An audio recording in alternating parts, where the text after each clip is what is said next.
अगर भगवान तुमसे इंतजार करवा रहे हैं तो तैयार रहना। वो उनसे कहीं ज़्यादा देने वाले हैं जितना तुमने मांगा है। जिस तरह लोग मुर्दे इंसान को कंधा देना पुण्य समझते हैं, काश इस तरह जिंदा इंसान को सहारा देना पुण्य समझने लगे तो ज़िंदगी आसान हो जाएगी। मत सोच इतना ज़िंदगी के बारे में, जिसने ज़िंदगी दी है उसने भी तो कुछ सोचा होगा। बेवजह ही नहीं होती लोगों से मुलाकात, किसी से सबक मिलता है तो किसी से ज्ञान। श्री कृष्ण कहते हैं, किसी को दुख देकर मुझसे अपने सुख की इच्छा मत करना। अगर तुम किसी को एक पल का भी सुख देते हो तो अपने दुख की चिंता कभी मत करना। जब दर्द और कर्बी बोली दोनों सहन होने लगे तो समझ लेना जीना आ गया है। कौन क्या कर रहा है, कैसे कर रहा है, क्यों कर रहा है, इन सब से आप जितना दूर रहेंगे उतना ही खुश रहेंगे। हंसते रहो तो दुनिया साथ है, वरना आंसुओं को तो आंखों में भी जगह नहीं मिलती। जीवन में जो होता है वह किसी वजह से होता है, या तो वह आपको कुछ बनाकर जाता है या फिर कुछ सिखाकर। कटना, पिसना और अंतिम समय तक निचोड़े जाना गन्ने से बेहतर कौन जानता है कि मीठा होने का नुकसान कितना होता है। जब कोई दिल दुखाए तो सबसे बेहतर है कि हम चुप हो जाएं, क्योंकि जिन्हें हम जवाब नहीं देते उन्हें फिर वक्त जवाब देता है। अंधे बहरे गूंगे बनकर अपने लक्ष्य पर ध्यान देते रहो। यहाँ इतने खाली लोग हैं कि ना खुद कुछ करेंगे और ना करने वालों को कुछ करने देंगे, और उनका मनोबल भी तोड़ देंगे। लोग जरा सी बात पर आपको छोड़ देते हैं और भगवान जरा सी प्रार्थना से आपको थाम लेते हैं। कर्मों से डरिए, ईश्वर से नहीं। ईश्वर तो माफ़ कर देता है मगर कर्म नहीं। यह अटल सत्य है कि जैसे बछड़ा 100 गायों में अपनी माँ को ढूंढ लेता है, उसी प्रकार कर्म अपने कर्ता को आज नहीं तो कल ढूंढ ही लेता है। नीयत साफ और मकसद सही हो तो यकीनन किसी न किसी रूप में ईश्वर भी आपकी मदद करते हैं। ज़िंदगी में जितना शांत रहोगे अपने आप को उतना ही मजबूत पाओगे, क्योंकि लोहा ठंडा होने पर मजबूत होता है। गरीब रहोगे कोई ध्यान नहीं देता, मेहनत करोगे तो सब हंसेंगे, लेकिन जब कामयाब हो जाओगे तो सब जलेंगे। जिंदगी वो हिसाब है जिसे पीछे जाकर सही नहीं किया जा सकता। इसलिए आज में सुधार करें और पुरानी बातों को अनुभव की तरह इस्तेमाल करें। जिस जिंदगी में उत्साह, लक्ष्य और अनुशासन ना हो उसे जिंदगी जीना नहीं, जिंदगी काटना कहते हैं। कभी कभी आप बिना कुछ गलत किए भी बुरे बन जाते हैं, क्योंकि जैसा लोग चाहते थे आप वैसा नहीं करते। जिस मनुष्य के हृदय में सच्ची मानवता हो उसकी सोच हमेशा यही होगी कि मुझे मिला हुआ दुख किसी को ना मिले और मुझे मिला हुआ सुख सबको मिले। मैंने हंसकर भी देख लिया और रोकर भी देख लिया, किसी को पाकर किसी को खोकर भी देख लिया। ये जान लिया कि ज़िंदगी वही जी सकता है जिसने अकेले जीना सीख लिया। ज़िंदगी बहुत कुछ सिखाती है, थोड़ा रुलाती है, थोड़ा हंसाती है। खुद से ज़्यादा किसी पे भरोसा मत करना, क्योंकि अंधेरे में तो परछाई भी साथ छोड़ देती है। अगर कोई आपको सच्चा प्यार करता है तो वह आपको समय ज़रूर देगा, आपकी हर स्थिति में साथ देगा, हमेशा आपके लिए समर्पित रहेगा। क्योंकि सच्चा प्यार एक दूसरे की खुशियाँ चाहेगा, आँखों में पानी नहीं। लोहे को कोई नष्ट नहीं कर सकता, बस उसका जंग उसे नष्ट कर सकता है। इसी तरह आदमी को कोई और नहीं बल्कि उसकी सोच ही नष्ट कर सकती है। इसलिए सोच अच्छी रखो, फल अच्छा ही होगा।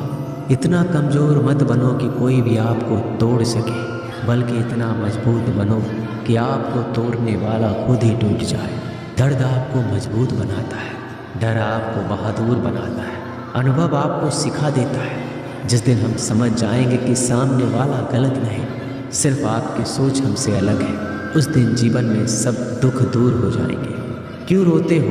मन का ना होने पर जो लिखा है वही होकर रहेगा। एक रास्ता बंद करने से पहले भगवान 10 रास्ते खोल देते हैं। गर्मी के मौसम में पत्ते सूखने के बाद भी पंछी घोंसला नहीं छोड़ते, क्योंकि वो जानते हैं फिर से बरसात आएगी और पेड़ पर नए पत्ते आएंगे। जो हुआ उसे भूलकर नई शुरुआत करो और याद रखो, जिसका कोई नहीं होता उसका भगवान होता है। मतलब से जुड़े रिश्ते मतलब तक साथ देते हैं, लेकिन दिल से जुड़े रिश्ते आखिरी सांस तक निभाते हैं। अच्छा काम करते रहो, चाहे कोई सम्मान करे या ना करे, क्योंकि सूर्योदय तब भी होता है जब करोड़ों लोग सोए रहते हैं। दुनिया में हर एक काम आसान है, केवल अंदर से आवाज़ आनी चाहिए। हमेशा मेहनत और उस परमात्मा पर विश्वास रखना इस सफलता का सूत्र है। जीवन में सबसे बड़ी गलती वो है जिस गलती से हम कुछ सीख नहीं पाते। जो व्यक्ति अपने मन को काबू में कर सकता है वह जिंदगी में कुछ भी कर सकता है। इंसान की अच्छाइयों पर सब खामोश रहते हैं, लेकिन चर्चा अगर बुराई पर हो तो गूंगे भी बोल पड़ते हैं। श्री कृष्ण कहते हैं, तुम्हारे बीते हुए कल को तो मैं ठीक नहीं कर सकता, क्योंकि तुम वर्तमान में अगर अच्छा कर्म करोगे तो मैं तुम्हारा आने वाला कल जरूर उजागर करूँगा। झूठी बातों पर लोग आपकी वाहवाही करेंगे, वही लोग आपको तबाह करेंगे। बुरे से बुरा क्या ही होगा, हम तो हमेशा ही सोच लेते हैं, मगर अच्छे से अच्छा क्या होगा हम ये कभी नहीं सोचते। जो ईश्वर रात को पेड़ पर बैठे पक्षियों को कभी गिरने नहीं देता, तो सोचो वह तुम्हें अकेला और बेसहारा कैसे छोड़ सकता है। आज के ज़माने में कोई अपना नहीं होता, सिर्फ लोग तब तक साथ देते हैं जब तक उनका स्वार्थ होता है। अगर कोई अकेला है तो इसका मतलब ये नहीं कि उसे कोई पसंद नहीं करता, बल्कि वह अकेला इसलिए है क्योंकि उसने दुनिया की औकात जान ली है। एक बार राजा और उसका मंत्री तलवार को साफ कर रहे होते हैं। तलवार को साफ करते समय अचानक राजा के पैर पर तलवार गिर जाती है और राजा के पैर की उंगलियां कट जाती हैं। उस राजा को उंगली कटने के कारण बहुत ही तकलीफ हो रही थी, बहुत ही दर्द हो रहा था। लेकिन उसका मंत्री कहता है, शांत रहिए महाराज, जो कुछ भी होता है अच्छे के लिए होता है। राजा को यह बात सुनकर गुस्सा आ जाता है। वह मंत्री से कहता है कि मेरी उंगली टूट गई और तुम कह रहे हो अच्छे के लिए हुआ। वो मंत्री राजा को समझाने की कोशिश करता है, पर वो नहीं मानता और बिना सुने गुस्से के कारण मंत्री को कालकोठरी में बंद करने का आदेश दे देता है। पर मंत्री को इस बात का कोई दुख नहीं था, क्योंकि उसका अभी भी यही कहना था कि जो होता है अच्छे के लिए होता है। वो अपनी खुशी से ही अपने आप को सैनिक के हवाले कर देता है। राजा इस बात को सुनकर चौंक जाता है, सोचता है कि मेरा मंत्री कितना मूर्ख था। उसे लग रहा था कि मैंने उसे अच्छाई के लिए कैद कर दिया। इस घटना के 3 महीने बीत जाते हैं। एक दिन राजा अपने सैनिकों को लेकर शिकार करने के लिए जंगल में जाता है। राजा को एक हिरन दिखता है। हिरन का पीछा करते करते राजा घने जंगलों में चला जाता है। वह हिरन को पकड़ नहीं पाता और जंगलों में खो जाता है। वो बाहर आने के लिए रास्ता ढूंढता है, लेकिन रास्ता उसे नहीं मिलता। तभी कुछ आदिवासी लोग उसे घेर लेते हैं। उन लोगों को पता नहीं था कि वह राजा है। वो लोग अपने देवता को बलि चढ़ाने के लिए एक इंसान को ढूंढ रहे थे। आदिवासी लोग राजा को पकड़कर अपने इलाके में ले जाते हैं। राजा उनको बार बार समझाने की कोशिश करते हैं, लेकिन वो लोग कुछ भी नहीं समझ रहे थे। वो लोग खुशी से नाचते हैं और राजा को नहलाकर बलि चढ़ाने के लिए उनको कपड़ा पहनाते हैं। अब राजा को लगता है कि वो मरने वाला है। जब आदिवासी लोगों का मुखिया राजा को मारने जाता है, तब देखता है कि राजा की पैर की उंगली कट चुकी है।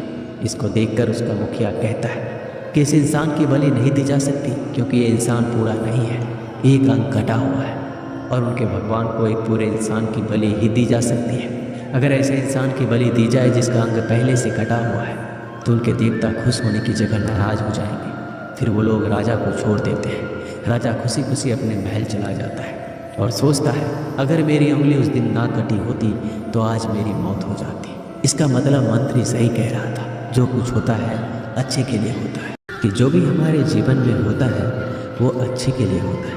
अगर हम अपने जीवन में देखें तो हमारे जीवन में भी कुछ मुश्किलें आती हैं, हम उनका सामना नहीं करते, हम उनको ही दोष देते हैं। ये मुश्किलें हमें आगे बढ़ाने और मजबूत कराने के लिए ही आती हैं। हमें हर मुश्किलों को सकारात्मक तरीके से देखना चाहिए, क्योंकि हर चीज़ कुछ न कुछ सिखाकर ही जाती है। हर व्यक्ति के जीवन में सुख और दुख का आना जाना बना रहता है। दोस्तों, आशा करते हैं कि ये वीडियो आपको पसंद आई होगी। मिलते हैं जल्दी नए ज्ञानवर्धक वीडियो के साथ। धन्यवाद।